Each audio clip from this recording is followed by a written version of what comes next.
He also carried his wife, Andrea, in his heart. She was a corporate attorney, fierce and brilliant, who challenged him to rest when he pushed too hard, who left little notes in his coat pocket that simply said, "Breathe." And their daughter, Nia, 6 years old, a hurricane of laughter and curiosity, already asking why the world treated some people differently than others. He hadn't known how to answer that question yet. He was still searching for the right words. It was thoughts of Nia that made his chest ache as the officers pinned him with suspicion under the glow of their flashlights. She had been so proud of him last week when he let her try on his surgical cap, parading around the living room announcing, "Dr. Nia Carter, saving lives." He remembered laughing, promising her ice cream, promising her a future where she could be anything she wanted to be. But now, standing on the side of a dark road, hands raised while strangers treated him like a criminal, he wondered how he could protect her from the truths he could barely shield himself against. The first officer, badge glinting under the light, was named Officer Daniels. Malcolm caught it briefly when the man leaned in. Stocky build, eyes small and restless, jaw tight with something deeper than duty. Behind him, Officer Reyes, younger, jittery, shifting on his feet, as though he hadn't yet decided whether to imitate his partner's aggression or temper it with restraint. And then the third, Sergeant Miller, older, seasoned, a presence that suggested rank but not necessarily wisdom. The three formed a triangle around Malcolm, every angle sharpened. "You in a hurry tonight?" Daniels asked, words heavy with disdain, though Malcolm had not been speeding. "What's the rush, Doc?" His tone mocked the word, as though Malcolm's profession was already a lie. Malcolm kept his voice even. "I was driving home from work." He offered nothing more, nothing less. Reyes tilted his head. "Work where?" "I'm a surgeon at St. James Memorial." Daniel scoffed, spitting the words like sour fruit. "Sure you are. You think driving a fancy car makes you one of them? Show me proof." Malcolm nodded toward the briefcase in the passenger seat. "My hospital ID is inside." "Don't move," Daniels barked, hand twitching at his holster again. The aggression was no longer controlled. It was reflexive, instinctive. And in that moment, Malcolm knew what he was dealing with. This wasn't just a stop. This was a test. A provocation. A stage where they wanted him to slip, to give them reason. The bystander's phone camera across the street was still rolling, the lens quietly capturing everything. A witness to a storm building. A storm that, if Malcolm wasn't careful, could swallow him whole before he ever had the chance to defend himself. The night air thickened, humming with tension. The sound of distant crickets was drowned beneath the uneven rhythm of Officer Daniels' voice. Sharp, cutting, meant to slice away dignity with every syllable. "Hands where I can see them!" Daniels barked again, though Malcolm's hands were already raised, fingers splayed against the night sky. Sweat trailed down his temples despite the cool air. The beam of the flashlight bore into his eyes like an interrogation lamp, stripping him bare. Malcolm thought about the scalpel in his hands earlier that evening, how precise, how steady he had to be to keep a beating heart alive. Now those same hands, capable of miracles, were shaking, not from lack of control, but from the weight of humiliation. Reyes shifted uneasily. "He said he's a doctor, man. We could just check his ID, Daniels snapped his head toward his partner. "Shut it. You don't take his word. You know how many say that?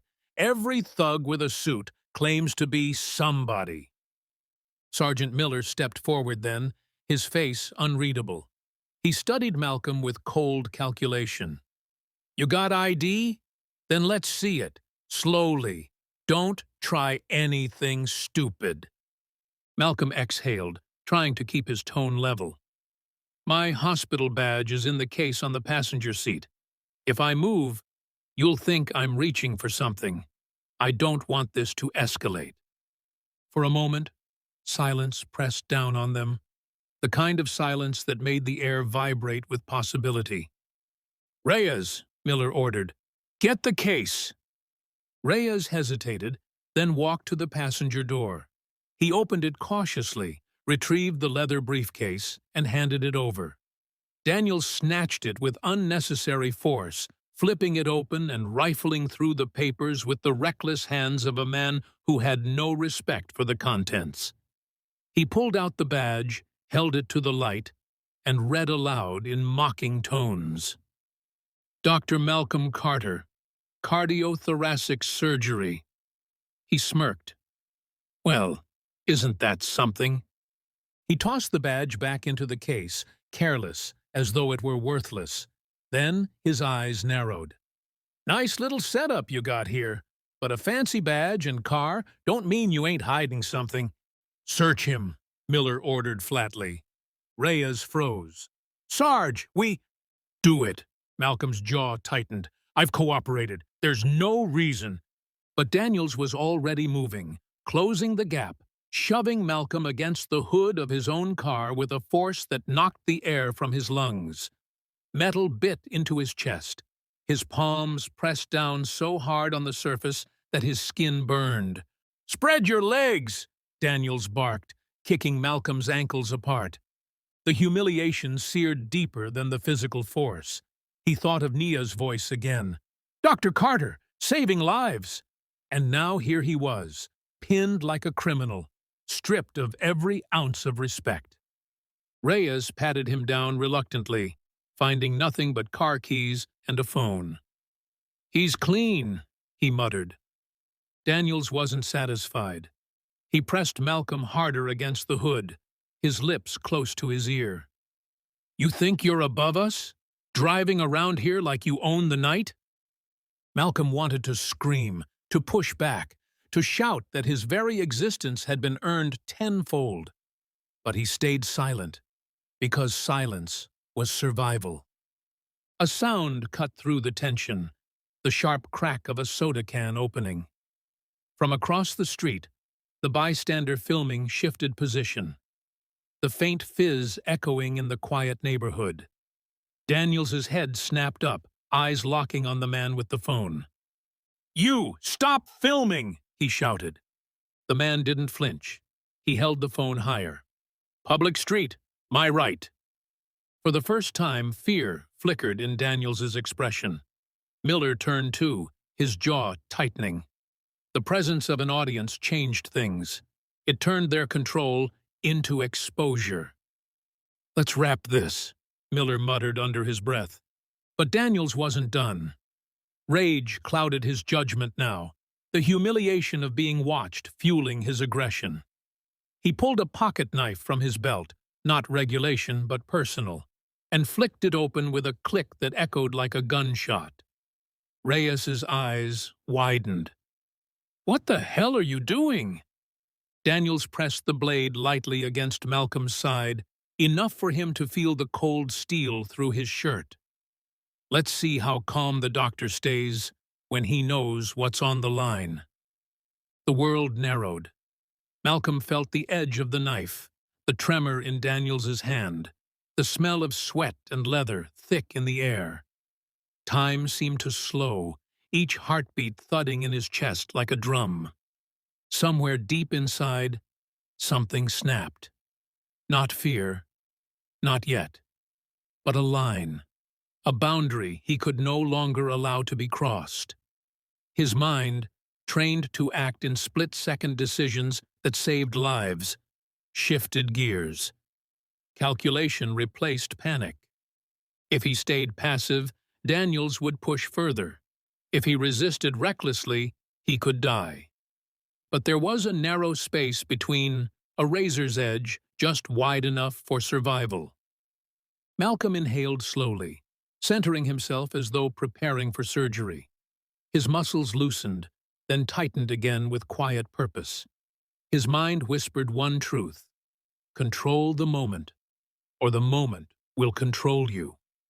And with the bystander's camera capturing every flicker of movement, every twitch of Daniels's rage, Malcolm knew the world was about to see a side of him no one had ever forced him to show. The night was no longer still. It was the sound before a storm breaks, the sharp intake of breath before the scream. And somewhere inside that charged silence, the balance of power was about to shift. The knife's glint caught the moonlight, its cold steel shimmering inches from Malcolm's ribs. Daniels pressed it just enough for Malcolm to feel the threat, not enough to break skin. Not yet. The bystander's phone camera zoomed in, the red recording light blinking like a warning beacon. The silence of the neighborhood was pierced only by the soft whir of the cicadas, the tension humming like electricity in the wires overhead. Malcolm's chest rose and fell with steady breaths. Inside, he felt the chaos of survival instinct roaring. But his face was a mask of calm. Years of high-stakes surgeries had taught him this. Panic kills, precision saves. Daniels's lips curled into a sneer. "Not so smart now, huh, doctor? Maybe next time you'll remember who runs these streets." Reyes's voice broke in, strained. "Daniels, put that thing away! You're crossing a line!" But Daniels didn't hear him. His world had shrunk to this moment, to the intoxicating power of pressing down on another man's life with nothing but steel and hate. He leaned harder, the blade grazing Malcolm's side. That was the moment Malcolm chose. With surgeon's precision, his left hand shot out, snapping onto Daniels's wrist in a grip so sudden, so precise, it shocked the officer into freezing. Malcolm twisted, using the officer's own momentum, the move fluid like muscle memory. In less than a heartbeat, the knife was no longer at Malcolm's ribs. It was in his hand. Gasps filled the air. Reyes staggered back. Even Sergeant Miller flinched. And Daniels's bravado shattered instantly, his face draining of color as Malcolm reversed the pressure, the blade now trembling against his own throat. The crowd across the street erupted, the bystander shouting, "He turned it on him! He disarmed him!" Phones were up everywhere now, cameras multiplying like watchful eyes. Daniels froze, his body rigid. His voice, which had moments ago dripped with venom, cracked with fear. "Wait! Don't do anything stupid, man!" The blade's tip hovered just beneath his jawline, a single breath away from piercing. Malcolm's grip was steady, terrifyingly steady, his eyes locked on the man who had tried to strip him of everything. "You wanted to see calm?" Malcolm said, his voice low, resonant, carrying the weight of years of swallowed injustice. "This is calm." Daniels's lips quivered. "Please," Miller barked, stepping forward. "Drop the weapon, Carter! Drop it now!" But Malcolm didn't move. For the first time, he held the power. The humiliation, the fear, the degradation of minutes before flipped on its head. Daniels was no longer the predator. He was prey, exposed in front of the world. Reyes raised his hands, trying to de-escalate. "Doc, listen. If you do this, they'll twist it against you. Everyone's filming, man. They'll use it." But the cameras weren't Malcolm's enemy now. They were his shield. They had caught every shove, every insult, the blade Daniels himself had drawn. And now they bore witness to the truth. The balance of justice tipping, if only for a heartbeat, in Malcolm's favor. Daniels's voice cracked again, this time high-pitched, pitiful. Don't kill me, please. I got a family." Malcolm's eyes didn't soften. "You thought about mine? You thought about the lives I save every day? Or were you too blinded by hate to see me as anything but a target? The crowd shouted, some voices demanding justice, others gasping in disbelief. The bystander's voice rang out above them all. The whole world's watching, officer. Beg louder. Daniels's knees buckled slightly. Sweat poured down his face, the blade's edge pressing a thin line against his skin. "I'm sorry," he whispered hoarsely. "I'm sorry. Please." For the first time, the arrogant officer, who moments ago had believed he could end a man's life without consequence, was reduced to begging, trembling, his career unraveling with each recorded second. Malcolm leaned close, his words like fire. "This moment, you'll remember it for the rest of your life. Because for once, you know how it feels to be powerless." The crowd roared, their phones held high like torches in the dark. Justice, raw, terrifying, unfiltered, had flipped the night on its head. And in that suspended instant, with Daniels quivering under his own blade, Malcolm had to decide vengeance or restraint.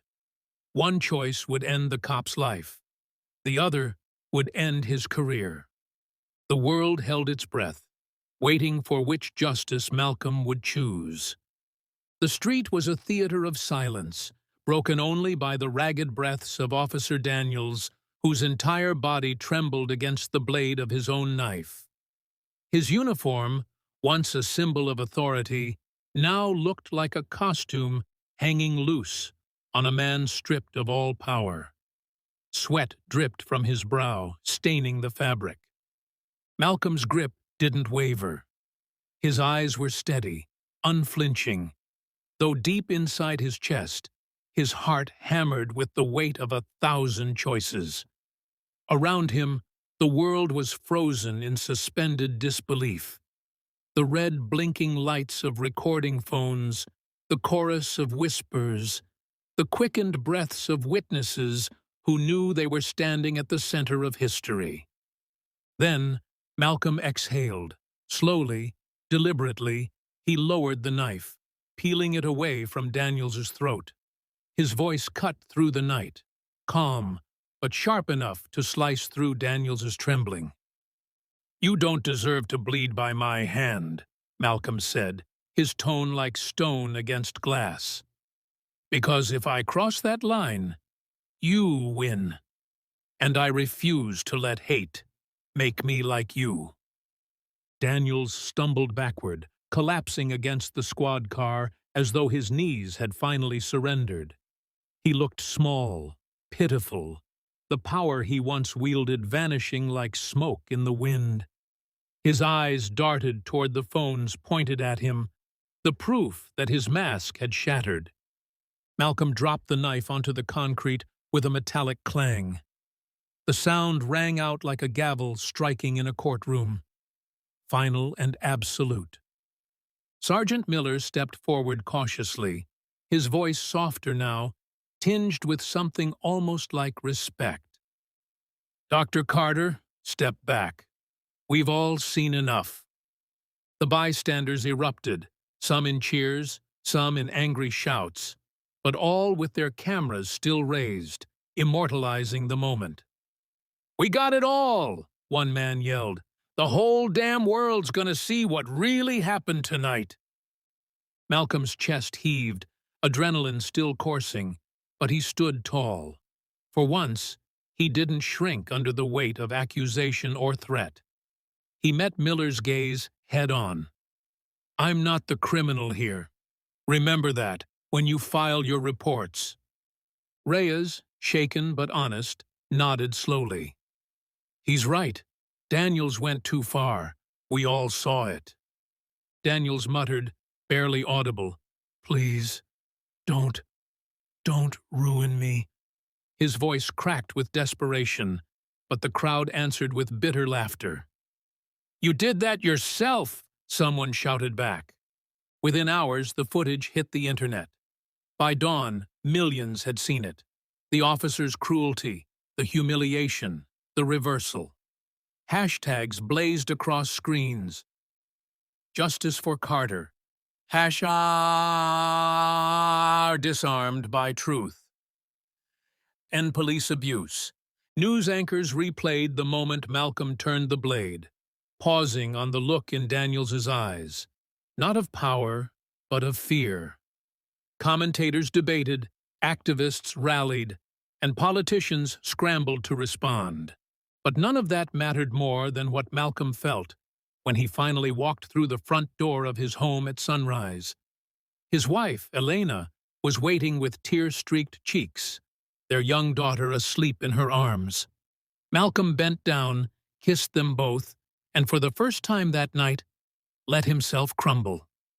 Tears spilled freely, not of weakness, but of release. He had survived. Not just the encounter, but the weight of centuries pressing down on men who looked like him. He hadn't given in to vengeance. He had chosen a harder path, one that demanded more strength than violence ever could.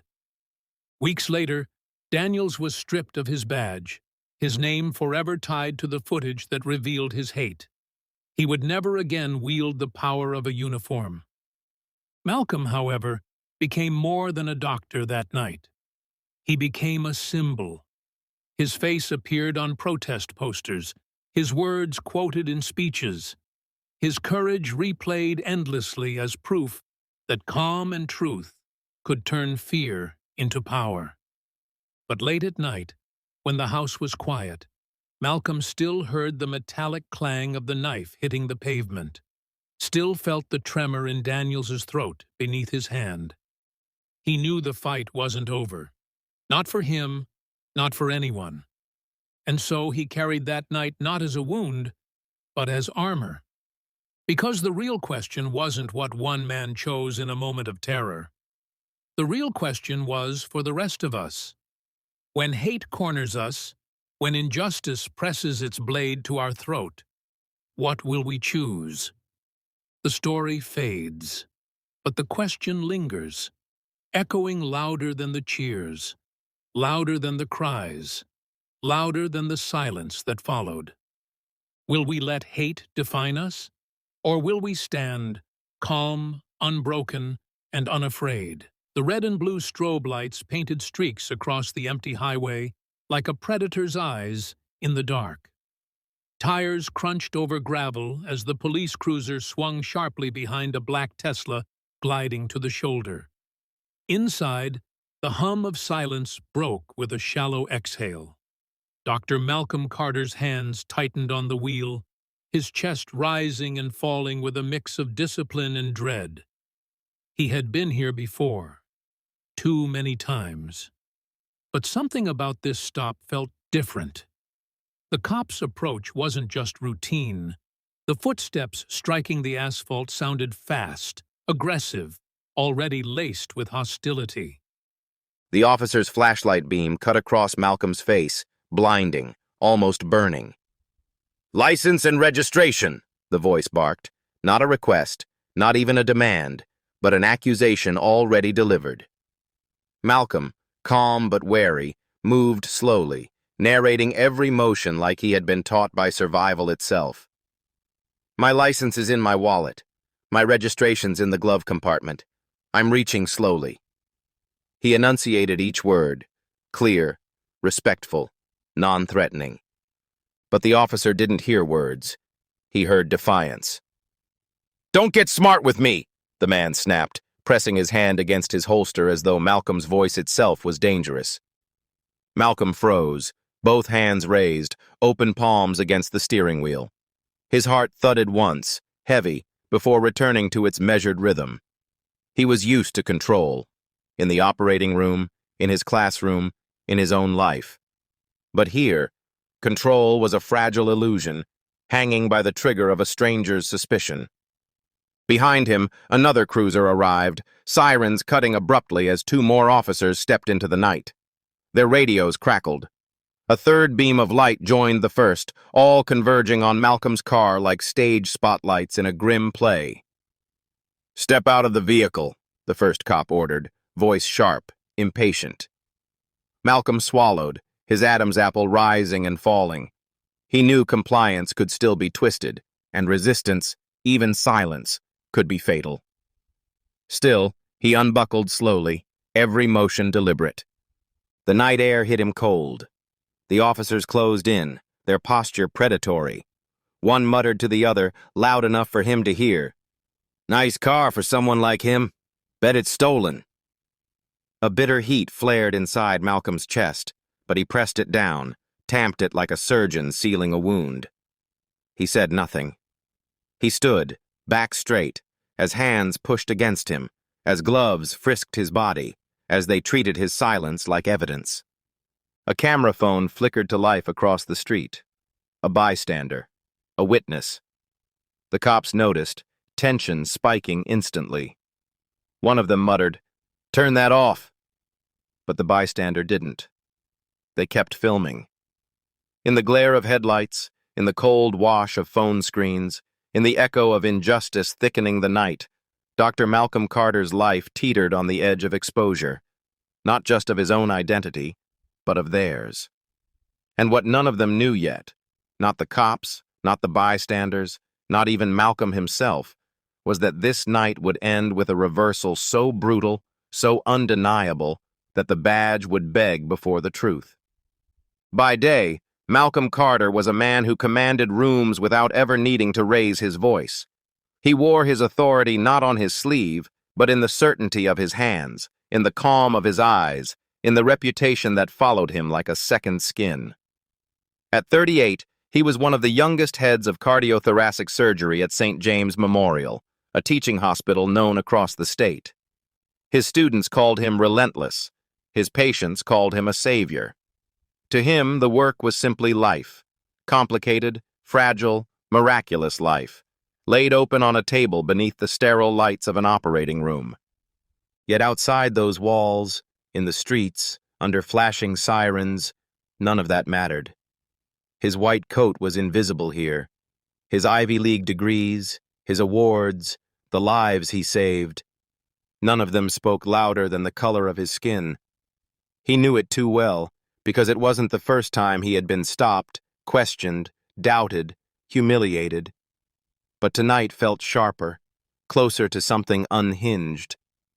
Hours earlier, Malcolm's evening had been unremarkable. A late shift in the OR, finishing a complicated bypass on a man whose heart had threatened to betray him after 60 years of service. By the time he left, it was almost midnight. The streets were quiet, lit by lonely street lamps and the occasional glow of neon diners clinging to business at odd hours. Malcolm eased into his Tesla, not for luxury, though others would see it that way, but for the silence, the smooth hum that gave him peace after hours of tension. On the passenger seat sat his leather briefcase, worn but polished, holding lecture notes, patient charts, and a draft of his latest medical paper. To anyone else, it was just paperwork. To him, it was the echo of decades of labor, late nights, sacrifice. He thought briefly of his mother, Evelyn, a retired school teacher who had worked double shifts and stretched paychecks so he could attend the private schools that opened doors. He thought of his father, Harold, who had died too young, a factory worker whose lungs had given out long before his will ever did. Malcolm carried both of them everywhere he went, his mother's resilience, his father's grit.